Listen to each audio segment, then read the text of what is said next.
17. Abantu ab'enjawulo bakulumulukusa okuva mu nsonda za disitulikiti y'Ekiboga ez'enjawulo okwebwa ku Kabungu Health Center 3 okwefunira ku bujjanjabi obw'obwereere mu lusiisira lw'ebyobulamu oluteekateekeddwa Rotary Club ey'Ekiboga ng'eri wamu ne Centenary Bank. Wano abasawo abajjanjaba endwadde ez'enjawulo okuva mu malwaliro ga gavumenti mu disitulikiti eno baleeteddwa okwekebejja n'okujjanjaba abantu bano. Gurupu y'abasawo nga muli ba lab technicians, ba doctors, ba nurses, abakugu mu bintu ebyenjawulo tubakuŋŋaanya ne tujja wano. Bano bakebedde endwadde ezitali zimu wamu n'okugaba omusaayi. Mu kubeekebejja abantu bano basinze kuzuulwamu endwadde ezitasiigibwa. Endwadde nga sukaali zitera okuva ku mugejjo, omuntu n'abanga obukundi bwa omubisi gwe bayita insulini gwafulumya tegusobola bulungi kukola ku masavu ge oba ku sukaali ali mu mubiri gwe. Kati nabo tugamba okukendeeza ku mugejjo n'okukendeeza ku bintu eby'amasavu. N'okukebera abantu amaaso, okukebera kansa okumwa gw'abaana baana. Abasawo batubulidde nti endwadde zino ziva ku bintu ebitali bimu. Waliwo n'amagezi ge bawadde ku ngeri y'okuzeewalamu naddala enja. Engeri gye tutambuzaamu obulamu bwaffe n'okwekuuma mu byokulya, mu kukola dduyiro, okudduka, gamba n'okwerabirira mu bulamu bwaffe.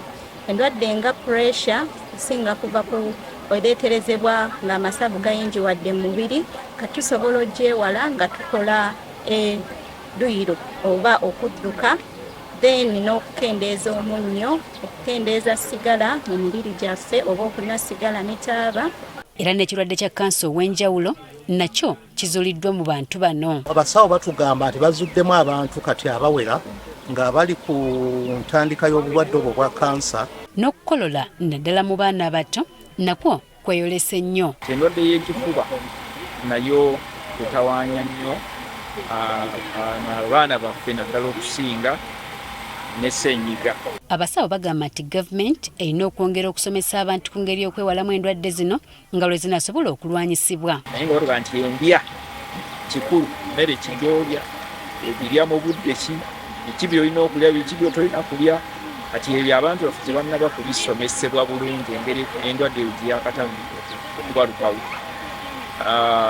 Ya puresha nayo kweri naye beetaaga era sitiru abakugu okujja basomese abantu. Baba Centenary Bank abamu ku bawagidde olusiisira luno nga bateekamu ensimbi batubulidde ekigendererwa kyabwe eky'okukwatiza ku gavumenti okukakasa nti abantu baweereza bali bulungi mu nsonga z'obulamu. Ffe nga Centenary Bank kye tumanyi nti abantu baffe be tuweereza, abantu baffe bwe tuba twagala bakulaakulane mu by'ensimbi, ensonga y'emu tuba twagala babe nga balamu.